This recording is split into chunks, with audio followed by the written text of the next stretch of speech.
Жаманлыкка кабылсаң дайым бир тууган, жаным сайып сен үчүн күйгөн бир тууган.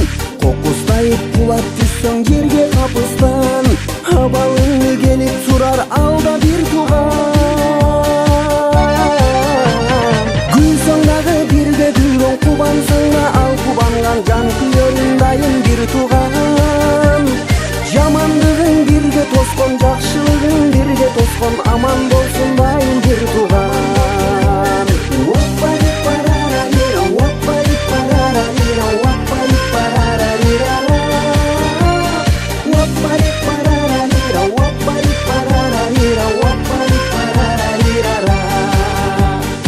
Жүрөк ооруп махабаттан дартка кабылсаң, абалыңды түшүнгөн дагы бир тууган.